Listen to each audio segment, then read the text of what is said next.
Hello बच्चों, welcome to safe hand. तो आज हम लोग पढ़ने वाले हैं rest part of transcription and उसके बाद types of RNA and genetic material के बारे में हम लोग पढ़ेंगे। ठीक, तो अब हम स्टार्ट करते हैं। Transcription unit and the gene. जैसा कि हम लोगों ने इससे पहले वाली क्लास में देखा कि जो डीएनए डिपेंडेंट आरएनए पॉलीमरेज है वो 5 प्राइम टू 3 प्राइम के डायरेक्शन में नया न्यूक्लियोटाइड जो है वो ऐड कर सकता है। इसके लिए जो हमारे डीएनए का 3 प्राइम से 5 प्राइम डैश का जो स्ट्रैंड है ना, उसका यूज करेंगे एज ए टेम्पलेट, एंड जो 5 प्राइम टू 3 प्राइम एंड का है उसका यूज करेंगे एज ए कोडिंग स्ट्रैंड। ठीक है, जो हमारा mRNA बन के आएगा उसमें जो न्यूक्लियोटाइड का सीक्वेंसेस होंगे उसमें एक ही चीज है डिफरेंसेस होंगे, और वो कौन सा डिफरेंसेस होंगे, जहां पे डीएनए के कोडिंग स्ट्रैंड में थाइमिन लगा हुआ है ना, आरएनए के उस जगह पे यूरेसिल प्रेजेंट हमें मिलेंगे। सिर्फ और सिर्फ यही डिफरेंसेस हमें कोडिंग स्ट्रैंड और आरएनए के स्टैंड में हमें मिलेगा। ठीक, उसके बाद हम लोगों ने देखा था कि स्ट्रक्चरल जीन जो है ना, उसका लोकेशंस है ना टर्मिनेटर एंड प्रमोटर के बीच में होंगे। ठीक, अब प्रमोटर किधर होगा और टर्मिनेटर किधर होगा, इसका रेफरेंस हम लोग लेते हैं कोडिंग स्ट्रैंड से। कोडिंग स्ट्रैंड के जो 5 प्राइम एंड के साइड में है ना, वहां पे होगा प्रमोटर अवेलेबल, एंड जो 3 प्राइम एंड के पास से आगे है डाउन स्ट्रीम में वहां पे होगा टर्मिनेटर। ठीक, और इसके अलावा और भी रेगुलेटरी फैक्टर्स होते हैं है ना, प्रमोटर के आगे पीछे बीच में है ना, कहीं भी हो सकते हैं वो रेगुलेटरी फैक्टर्स, जिसके बारे में हम लोग ऑपरेन में पढ़ेंगे। लैक ऑपरेन है ना, इसके बारे में हम लोग पढ़ेंगे कि प्रमोटर और कहाँ कहाँ हो सकते हैं रेगुलेटर, जीन का रेगुलेटर। यहाँ तक हमने पढ़ा था पिछले क्लास में। ठीक, अब हम लोग देखते हैं transcription unit and the gene. A gene is defined as the functional unit of inheritance. हम लोगों ने जब मेंडल का क्लास पढ़ा था है ना, मेंडेलियन जेनेटिक्स पढ़ रहे थे, तो वहीं पे हम लोगों ने ये समझ लिया था gene is defined as the functional unit of inheritance. Gene जो है वो क्या है, ये इनहेरिटेंस का फंक्शनल यूनिट है। दो देयर इज नो एम्बिग्यूटी, इस बात में किसी भी प्रकार की कोई क्वेश्चंस नहीं है ना, किसी भी तरीके का कोई क्वेश्चन नहीं है that the gene are located on DNA, कि जीन जो है वो डीएनए पे लोकेटेड होते हैं। It is difficulty to literally define a gene in term of DNA sequences. ये मतलब डिफिकल्ट होता है कि डीएनए के सीक्वेंस में हम कैसे जीन को डिफाइन कर सके, है ना। इस बात में कोई क्वेश्चन नहीं है कि जीन जो है वो डीएनए में अवेलेबल है, डीएनए पे अवेलेबल है, बट जीन को डिफाइन कर पाना in the term of DNA sequences ये मुश्किल है ना, इस चीज में दिक्कत होती है।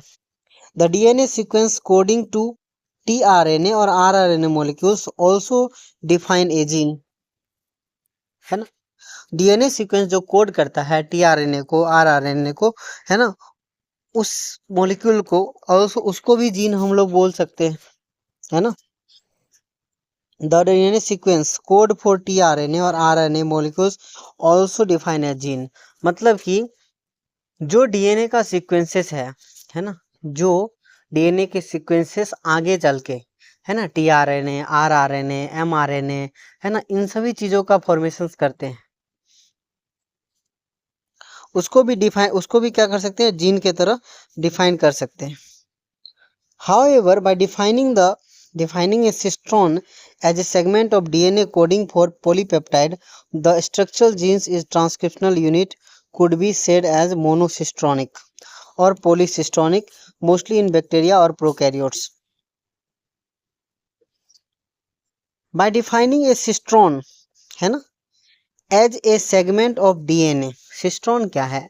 एक सेगमेंट, डीएनए का एक सेगमेंट है ना, कोडिंग फॉर पॉलीपेप्टाइड, है ना, जो किसके लिए कोड करता है? पॉलीपेप्टाइड का कोड के लिए कोड करता है। The structural gene in transcription unit could be said as monocistronic. और ये जो स्ट्रक्चरल जीन है वो मोनोसिस्ट्रॉनिक भी हो सकता है, मतलब कि वो सिर्फ एक ही पॉलीपेप्टाइड के चेन के बारे में इंफॉर्मेशन देगा, या उससे जो एमआरएनए बनेगा उसमें सिर्फ एक ही पॉलीपेप्टाइड चेन के बारे में होगा, मतलब एक प्रोटीन के बारे में होगा। और जो कि अक्सर यूकैरियोट्स में होता है कि एक स्ट्रक्चरल जीन जो है वो एक प्रोटीन के लिए रिस्पॉन्सिबल है ना। और पॉलीसिस्टोनिक, और या फिर पॉलीसिस्टोनिक भी हो सकता है, जैसा कि प्रोकैरियोट्स में देखा जाता है। ठीक, इन यूकैरियोट्स, मतलब कि पॉलीसिस्टोनिक का मतलब हुआ कि ऐसा सिस्टोन, डीएनए का सेगमेंट, है ना, जब वो ट्रांसक्राइब होगा तो उससे एक नहीं बहुत सारे प्रोटीन का फॉर्मेशन हो सकता है, एक से ज्यादा प्रोटीन का फॉर्मेशन हो सकता है, उसे बोलेंगे polycistronic. In eukaryotes the monocistronic structural genes have interrupted coding sequences, the gene in eukaryotes are split. यहाँ पे बोल रहा है कि जो मोनोसिस्टोनिक है, यूकैरियोट्स के अंदर जो मोनोसिस्टोनिक स्ट्रक्चरल जीन में प्रेजेंट है, वो जो है ना वो स्प्लिटेड है, मतलब कि लगातार नहीं है, उसके बीच में कुछ ना कुछ गैप है। ठीक है, मतलब इन eukaryotes the monocistronic structural gene have interrupted coding, मतलब उसका जो प्रोटीन बनेगा, एमआरएनए बनेगा, उसमें इंटरप्शंस हैं, मतलब लगातार ऐसा नहीं है कि पॉलीपेप्टाइड का जो चेन बनेगा, है ना, उससे डायरेक्ट नहीं बनेगा, क्योंकि उसके बीच में इंटरप्शंस बहुत सारे हैं। The gene of eukaryotes are split, मतलब कि टुकड़े टुकड़े में जीन है किसका? एक पॉलीपेप्टाइड, एक प्रोटीन का जो जीन है स्ट्रक्चरल जीन में यूकैरियोट्स के अंदर, वो टुकड़े टुकड़े में है। ठीक है, the coding sequences or express sequences are defined as exons. जो कोडिंग सीक्वेंस है ना, जिससे पॉलीपेप्टाइड बनेगा, उसे क्या बोलते हैं? एक्सॉन्स बोलते हैं। उसे क्या बोलते हैं? एक्सॉन्स बोलते हैं। Exons are said to be those sequences that appear in mature processed RNA. Exons वो होंगे जो पॉलीपेप्टाइड में दिखेंगे, है ना। दो sequences appear in mature processed RNA, जब वो आरएनए का प्रोसेसिंग हो जाएगा पूरा, उसके बाद जो उसमें सीक्वेंसेस होंगे वो होंगे क्या? एक्सोन्स। ठीक, the exons are interrupted by introns. Exons जो है वो किससे इंटरप्टेड है? एक्सोन्स है, मतलब एक्सोन्स वो वाला पार्ट हो गया जिससे प्रोटीन बनेगा, लेकिन उसके बीच में क्या है? इंट्रॉन्स पड़ा हुआ है बीच में, है ना, वो ट्रांसक्राइब नहीं होगा, है ना, मैच्योर आरएनए में वो प्रेजेंट नहीं होगा, उसे बीच में क्या कर रहा है? इंटरप्ट कर रहा है, इसीलिए इसका नाम क्या रखा गया? Introns. Introns or intervening sequences do not appear in mature और प्रोसेस्ड आरएनए, नहीं दिखेंगे मैच्योर और प्रोसेस्ड आरएनए में। The exons are interrupted by introns. ठीक है, introns or intervening sequences do not appear in mature processed RNA. The split gene arrangement further complicate the definition of gene in term of DNA segment. और ये split gene जो है ना, ये फिर से कॉम्प्लिकेट कर देगा किसको? कि जीन का जो डेफिनेशन है डीएनए सेगमेंट के टर्म में, इस चीज को वो क्या करेगा? और भी कॉम्प्लिकेट कर देगा कि आप जीन के टर्म में, डीएनए सेगमेंट के टर्म में कैसे बोलोगे कि ये डीएनए सेगमेंट जो है ना ये इस कैरेक्टर के लिए है, बट क्योंकि उसके बीच में इंट्रॉन्स भी अवेलेबल है, अब वो इंट्रॉन्स हटेगा, फिर प्रोसेस्ड आरएनए बनेगा, मैच्योर आरएनए बनेगा, और उससे जाके एक प्रोटीन बनेगा, एंजाइम बनेगा, या फिर कोई कैरेक्टर शो होगा, है ना। तो इस चीज का बात यहाँ पे कहा जा रहा है कि अगर हम डीएनए सेगमेंट के रूप में देखें ना जीन का डेफिनेशन, तो मुश्किल होता है। Inheritance of character is also affected by promoter and regulatory sequences of structural genes. Character का इनहेरिटेंस जो है वो वो इस बात पे भी अफेक्टेड होता है कि प्रमोटर एंड रेगुलेटरी सीक्वेंसेस क्या हैं। कि उसमें प्रमोटर जो लगे हुए हैं वो तो है ही, हर स्ट्रक्चरल जीन के पहले प्रमोटर तो है ही, और साथ में कुछ रेगुलेटरी सीक्वेंसेस भी हैं। तो उस जीन को शो होने में, उस जीन का एक्सप्रेशन शो होने में इस दोनों का भी योगदान है। साथ में इंट्रॉन्स बीच में है वो तो है ही, एंड उसके साथ साथ जो प्रोमोटर एंड रेगुलेटरी सीक्वेंसेस हैं, है ना, ये भी इस चीज़ को क्या करते हैं, इन्फ्लुएंस करते हैं कैरेक्टर को। Hence sometimes regulatory sequences are loosely defined as regulatory gene. कभी कभी इस रेगुलेटरी सीक्वेंसेस को हम लोग ऐसे रेगुलेटरी जीन बोल देते हैं, even though this sequences do not code for any RNA और प्रोटीन, है ना। इस रेगुलेटरी सीक्वेंसेस को हम लोग कभी कभी रेगुलेटरी जीन बोल देते हैं, बट ये रेगुलेटरी जीन जो है वो किसी भी तरह के आरएनए प्रोटीन का फॉर्मेशन नहीं करता है, नहीं करता है मीन्स नहीं करता है। रेगुलेटरी जीन या रेगुलेटरी सीक्वेंसेस, है ना, ये कभी भी किसी भी तरह के प्रोटीन का फॉर्मेशन नहीं करता है। अब बात करते हैं टाइप्स ऑफ आरएनए, है ना, एंड प्रोसेस ऑफ ट्रांसक्रिप्शन। अभी तक हमने स्ट्रक्चरल जीन पढ़ा, प्रमोटर पढ़ा, टर्मिनेटर के बारे में देखा, कहाँ पे है, उसका जगह कहाँ पे है ना, और भी चीज़ें, regulatory sequences, regulatory gene, definition of gene, है ना, इन सभी के टर्म को देखा, सभी देखा। अब देखते हैं types of RNA and process of transcription. In bacteria there are 3 major types of RNA, है ना। बैक्टीरिया में जब बात करेंगे तो 3 तरह के आरएनए हमें मिलेंगे, mRNA, messenger RNA, tRNA, transfer RNA, और आरआरएनए, राइबोसोमल आरएनए। ठीक, बैक्टीरिया में कितने तरह के आरएनए मिलेंगे? 3 तरह के, एमआरएनए, टीआरएनए, है ना, and rRNA. MRNA messenger RNA, tRNA transfer RNA, and rRNA ribosomal RNA. All 3 RNA are needed to synthesize a protein in a cell। और ये तीनों के तीनों RNA, messenger RNA, tRNA and rRNA, तीनों के तीनों RNA जो है वो जरूरी है प्रोटीन का बनना सेल में, प्रोटीन को बनने के लिए सेल में। The mRNA provides the template, mRNA जो है वो टेम्पलेट प्रोवाइड करता है, and tRNA brings amino acid and read the genetic material. जहां बात करते हैं mRNA का, प्रोकैरियोट्स का बात हो रहा है, प्रोकैरियोट्स में mRNA जो है वो टेम्पलेट प्रोवाइड करता है कि कौन सा एमिनो एसिड अब इसके बाद ऐड होगा, ठीक है। वहीं पे tRNA जो है वो एमिनो एसिड तो लाता ही है और साथ में रीड भी करता है, mRNA के सीक्वेंसेस को रीड करके उस अनुसार से वहां पे एमिनो एसिड लाता है। Whereas and RNA play structural and catalytic role during translation. RNA जो है वो क्या करता है, structural and catalytic role during translation. Structural and catalytic role play करता है किस समय में? ट्रांसलेशन के समय में। There is single DNA dependent RNA polymerase and catalyzes transcription of all type of RNA in bacteria। और जहाँ तक हम बात करते हैं प्रोकैरियोट्स में, तो प्रोकैरियोट्स में क्या है कि सिंगल टाइप ऑफ, मतलब एक ही DNA डिपेंडेंट RNA पॉलीमरेज है ना, that catalyses transcriptional of all type of RNA in bacteria. वो सभी तरह के RNA बैक्टीरिया में जो भी बनते हैं ना, tRNA, mRNA, rRNA, सभी तरह के RNA को बनाने के लिए सक्षम है। कौन सा? DNA डिपेंडेंट RNA पॉलीमरेज, एक ही तरह के पॉलीमरेज है। RNA polymerase bind to, RNA polymerase जो है वो बाइंड करता है किससे? To promoter and initiate transcription, है ना, इनिशिएशन से इसे बोलते हैं। RNA पॉलीमरेज जो है वो क्या करता है, बाइंड टू प्रमोटर, प्रमोटर से बाइंड करता है और initiate transcription. It use nucleoside triphosphate as substrate. ये यूज करता है किसे? न्यूक्लियोसाइड ट्राइफॉस्फेट का। ये किसे यूज करता है?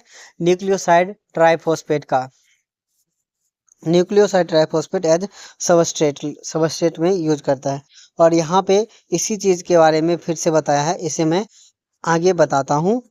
ए polymerizes a template dependent fashion following the rule of complementary.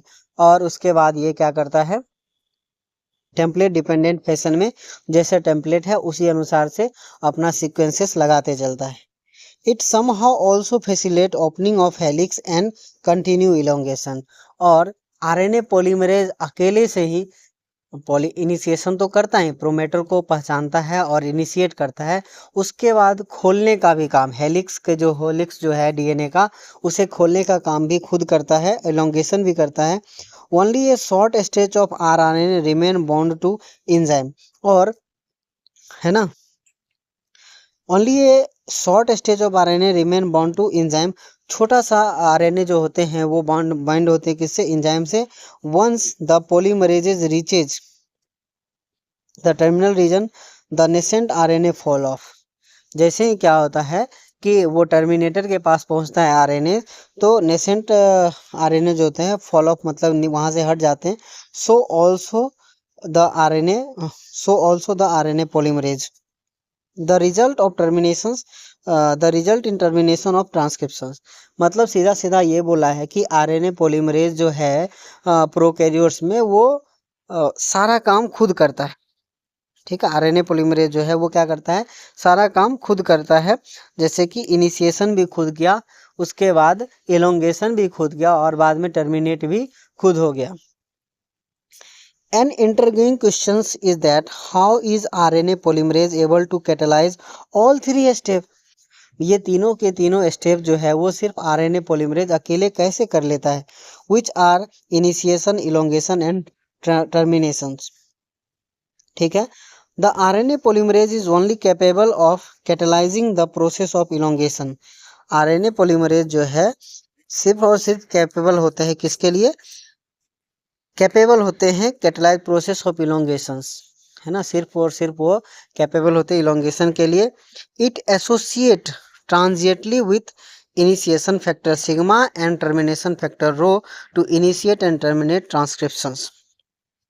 यहाँ पे बोल रहा है कि आरएनए पॉलीमरेज जो है उसका सिर्फ और सिर्फ एक ही काम है, इलोंगेशन का। बट वो तीनों के तीनों काम कैसे कर लेते हैं, इसके लिए जो सिग्मा फैक्टर है एंड रो फैक्टर है, सिग्मा फैक्टर जो है इनिशिएशन फैक्टर है, वो इनिशियल स्टेज में आके ट्रांजिट मतलब कि थोड़े समय के लिए अटैच होते हैं, जहाँ से इनिशिएशन हो जाता है, और बाद में रो फैक्टर जो है उसे रो फैक्टर जो है टर्मिनेशन फैक्टर उसे बोलते हैं, वो उसे टर्मिनेशन में मदद करता है। Association with this factor alter the specificity of RNA polymerase to either initiate or terminate. इस फैक्टर का एसोसिएट होना अल्टर करता है किसका, specificity of the RNA polymerase to either initiate or terminate, है ना। इसे इनिशिएट और टर्मिनेट करने के लिए क्या बोलता है, उसके स्ट्रक्चर में कुछ चेंजेस आ जाती है। यहाँ पे देखते हैं इनिशिएशंस। इनिशिएशन जैसे होगा तो आरएनए पॉलीमरेज में क्या होगा, सिग्मा फैक्टर आके क्या हो जाएगा, ऐड हो जाएगा। आरएनए पॉलीमरेज में क्या हो जाएगा, सिग्मा फैक्टर आके ऐड हुआ, अब ये इनिशिएटर की तरह काम करेगा। ठीक, उसके बाद जैसे ही इनिशिएट हुआ तो सिग्मा फैक्टर क्या हो जाएंगे, हट जाएंगे। अब ये इलोंगेशन का काम जो इसका खुद का काम है वो करेगा, और बाद में रो फैक्टर आके इसमें क्या होगा, ऐड होगा, उससे आरएनए जो होगा वो क्या हो जाएंगे, बाहर निकल जाएंगे। In bacteria, since the mRNA does not require any processing to become active, bacteria में किसी भी तरह के प्रोसेसिंग की ज़रूरत नहीं है। ये प्रोसेसिंग यूकैरियोट्स में होता है, बैक्टीरिया में नहीं होता है। And also since transcription and translation takes place in same compartment. और यहाँ तक कि ट्रांसलेशन और ट्रांसक्रिप्शन तो हो ही रहा है, और उसी जगह पे क्या होगा, ट्रांसलेशन भी होगा, क्योंकि बैक्टीरिया इसमें कंपार्टमेंटाइजेशन तो है ही नहीं। There is no separations of cytosol and nuclei in bacteria.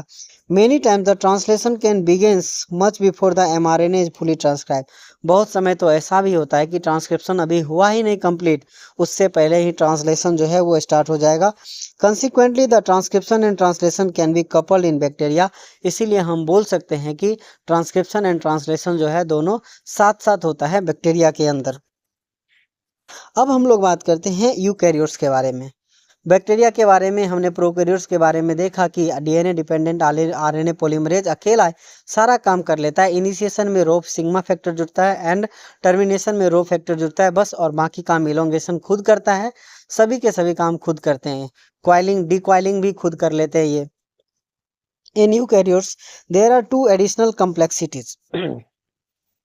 Eukaryotes में क्या है, 2 एडिशनल कॉम्प्लेक्सिटीज हैं, जहाँ पे प्रोकैरियोट्स में ये कॉम्प्लेक्सिटी नहीं थे, यहाँ पे कॉम्प्लेक्सिटी है। पहला है, there are at least 3 RNA polymerase in the nucleus in addition to RNA polymerase found in organelles. In eukaryotes, there are 2 additional complexity. There are at least 3 RNA polymerase in the nucleus.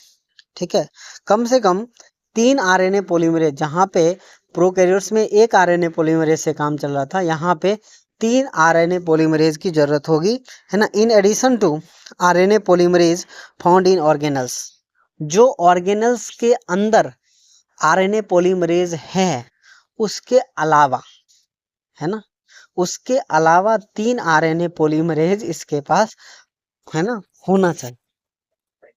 Eukaryotes में there is a clear cut division of labour, और यहाँ पे clear cut division है किसका, labour का। The RNA polymerase 1 जो है वो क्या करेगा, ट्रांसक्राइब rRNA, है ना।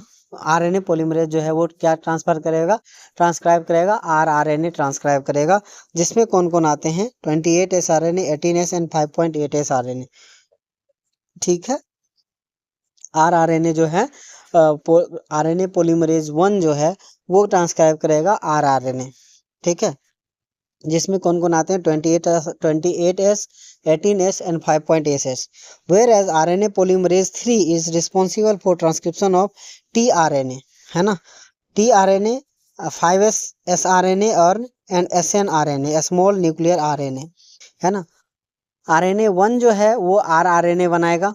ठीक, RNA1 जो है वो क्या बनाएगा, rRNA बनाएगा, जिसमें 28S RNA, 18S RNA और 5.8S RNA होगा।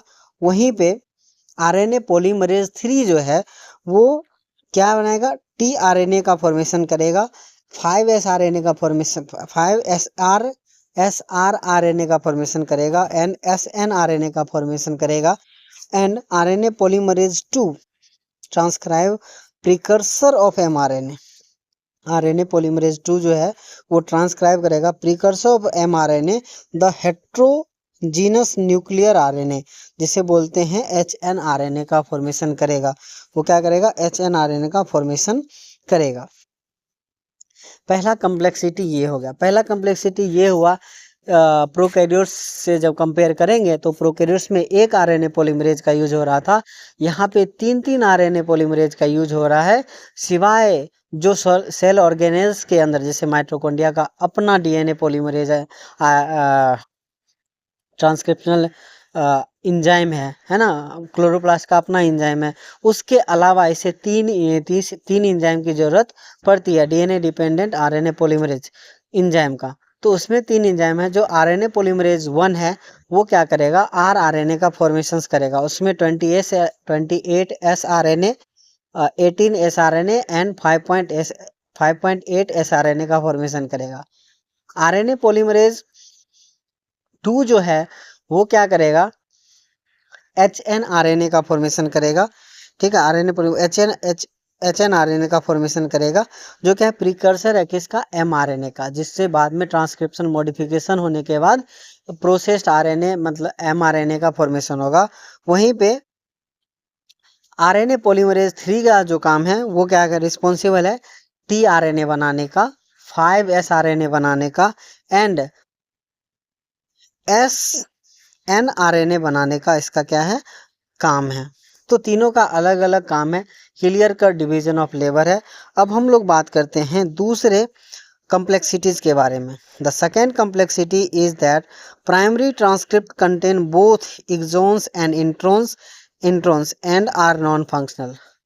जो सबसे पहले बन के निकलेगा ना HNRNA, वो उसमें क्या होगा कि एक्सॉन्स भी है और इंट्रॉन्स भी है, और ये क्या है, नॉन फंक्शनल है। Hence it is subjected to process called splicing, और इसे क्या दिया जाता है, स्प्लाइसिंग के लिए भेजा जाता है, ठीक। Where the introns are removed, जहाँ पे क्या होता है, स्प्लाइसिंग में इंट्रॉन्स को रिमूव किया जाता है, and exons are jointed in a defined order, और एक्सॉन्स को ज्वाइन किया जाता है एक खास पैटर्न में। HNRNA अंडरगो एडिशनल प्रोसेसिंग, अब ये HNRNA जो है उसमें additional processing called the capping and telling, उसमें क्या होगा, कैपिंग भी होगा और टेलिंग भी होगा, उसके बाद स्प्लाइसिंग भी होगा। In capping unusual nucleotide, methyl unusual nucleotide जैसे methyl guanosine triphosphate is added to 5 prime end, जिसमें कि 5 प्राइम एंड के पास क्या हो जाएगा, मिथाइल ग्वानोसिन ट्राइफॉस्फेट जो हो या ऐड किया जाएगा। इनटेलिंग एडिनाइलेटेड रेसिड्यू, मतलब एडेनिन का रेसिड्यू यानी कि 200 to 300 are added at 3 prime end in template independent manner, मतलब जैसा टेम्पलेट में था वैसा नहीं है ना, अपने आप से 200 to 300 जो है एडेनिन जो होंगे उसमें ऐड हो जाएंगे, ऐड किया जाएंगे, उसे टेलिंग कहेंगे, है ना। Is fully processed RNA now called mRNA। अब इसे क्या बोलेंगे, फुल्ली प्रोसेस्ड आरएनए। सबसे पहले क्या होगा, स्प्लाइसिंग होगा, जिसमें क्या होगा, इंट्रॉन्स को हटा दिया जाएगा और सिर्फ एक्सॉन को ऐड किया जाएगा। उसके बाद पोस्ट ट्रांसक्रिप्शनल मॉडिफिकेशंस में ये सब आते हैं, स्प्लाइसिंग, उसके बाद कैपिंग एंड टेलिंग। कैपिंग में क्या हो जाएगा, मिथाइल ग्वानोसिन ट्राइफॉस्फेट को ऐड किया जाएगा 5 प्राइम एंड पे, एंड 200 to 300 एडिनिल एडिनाइलेटेड रेसिड्यू को ऐड किया जाएगा, एडिनिन को 3 प्राइम एंड के पास ऐड किया जाएगा। It is fully processed RNA, it is fully processed HNRNA। अब इसे क्या बोलेंगे, fully processed HNRNA now called mRNA that is transported out to the nucleus for translation. अब ये होगा न्यूक्लियस से बाहर निकलेंगे, किसके लिए, ट्रांसलेशन के लिए। The significance of such explanation such complexities is now such complexity is now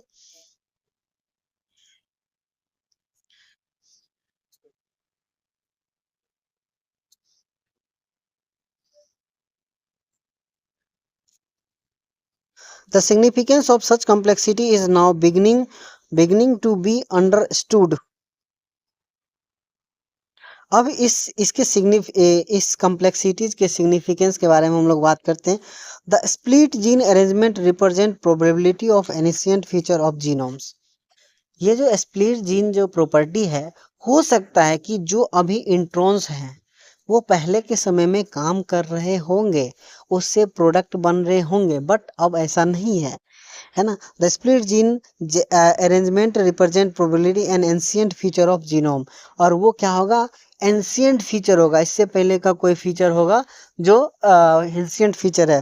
the presence of introns is reminiscent of antiquity. ये जो इंट्रॉन्स है, प्रेजेंस ऑफ इंट्रॉन्स, ये क्या है, reminiscent of antiquity, and the process of splicing represent the dominance of RNA world.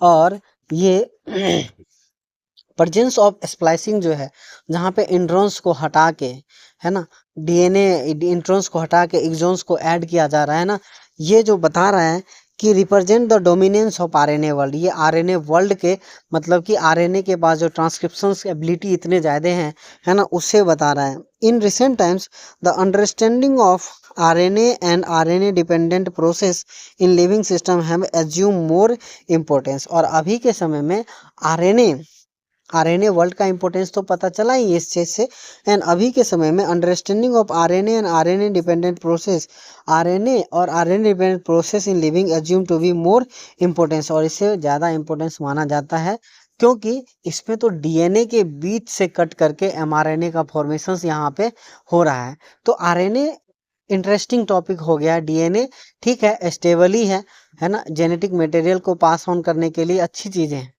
ठीक है, stable होंगे, ज़्यादा वेरिएशंस नहीं होंगे, म्यूटेशंस कम होंगे, ठीक। लेकिन आरएनए अब बहुत अच्छा काम कर रहा है।